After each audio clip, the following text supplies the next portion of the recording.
Tension prevailed in East Jaintia Hills on Wednesday after members of the public staged a protest against the proposed public hearing scheduled by the Meghalaya State Pollution Control Board on May 22nd regarding permission granted to Shree Cement Private Limited for limestone mining in the district.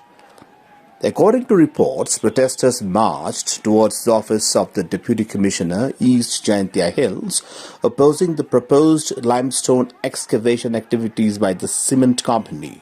However, while individuals supporting the public hearing were reportedly allowed entry into their premises of the district administration office, those opposing the hearing were prevented from entering the gated compound. The situation soon turned chaotic as agitated protesters raised slogans and attempted to move towards the office premises. Amid the commotion, police personnel resorted to a lathi charge to disperse the crowd and bring the situation under control.